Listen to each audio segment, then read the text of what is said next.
Audio Jungle. नमस्कार, आपण पाहत आहात आदर्श महाराष्ट्र न्यूज. सानवी मंगल कार्यालयासमोर गायीची यशस्वी प्रसूती, सामाजिक कार्यकर्ते राम जायभाये ठरले देवदूत. अहमदपूर शहरातील सानवी मंगल कार्यालयासमोर एका गायीने गोंडस वासराला जन्म दिल्याची हृदयस्पर्शी घटना नुकतीच घडली. या गायीला प्रसूती वेदना सुरू असताना सामाजिक कार्यकर्ते राम जायभाये यांनी प्रसंगावधान राखत केवळ प्रसूती क्रियेत मदतच केली नाही, तर त्या गायीची आणि नवजात वासराची मायेने शुश्रूषाही केली. त्यांच्या या संवेदनशील कार्यामुळे अनेकांच्या डोळ्यात पाणी आले आणि जायभाये यांचे सर्वत्र कौतुक होत आहे. दिनांक 14 सप्टेंबर रोजी सकाळी 10:15 सुमारास शहरातील मुख्य मार्गावर असलेल्या सानवी मंगल कार्यालयासमोर एक गर्भवती गाय वेदनांनी व्याकुळ झालेली होती. तिला प्रसूती वेदना सुरू झाल्याचे पाहून काही लोक थांबले, पण नेमकं काय करावं हे कोणालाच सुचत नव्हतं. त्याच वेळी सामाजिक बांधिलकीची जाणीव असलेले राम जायभाये या ठिकाणाहून जात होते. गायीची अवस्था पाहून त्यांचे मन हेलावले.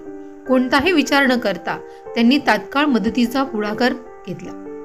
त्यासाठी त्यांनी तिथेच थांबून गायीला सुरक्षित जागा दिली आणि तिच्या प्रसव क्रियेत मदत केली. काही वेळाच्या प्रयत्नानंतर गायीने एका गोंडस वासराला जन्म दिला. हा क्षण पाहून तिथे उपस्थित असलेले सर्वजण भारावून गेले. मायेची ऊब आणि शुश्रूषा. वासराचा जन्म झाल्यानंतर जायभाये यांचे कार्य थांबले नाही.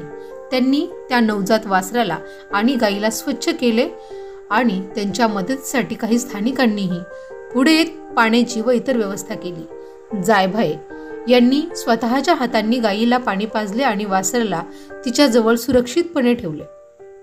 आपल्या डोळ्यासमोर एका जीवाचा जन्म होताना पाहणे आणि त्याला मदत करणे हा अनुभव अविस्मरणीय होता, असे जायभाये यांनी सांगितले. जायभाये यांच्या कार्याची माहिती शहरात वाऱ्यासारखी पसरली. अनेक नागरिकांनी घटनास्थळी धाव घेत त्यांचे कौतुक केले. समाजात माणुसकी अजूनही जिवंत आहे हे राम जायभाये यांच्या कृतीने पुन्हा एकदा सिद्ध झाले आहे. एका मुक्या प्राण्याच्या मदतीसाठी त्यांनी दाखवलेली संवेदनशीलता आणि मायेची भावना ही खऱ्या अर्थाने माणुसकीची शिकवण आहे. त्यांच्या या कार्यामुळे ते खरे प्राणीमित्र ठरले आहेत. आदर्श महाराष्ट्र न्यूज करिता उदय गुंडिले, अहमदपूर.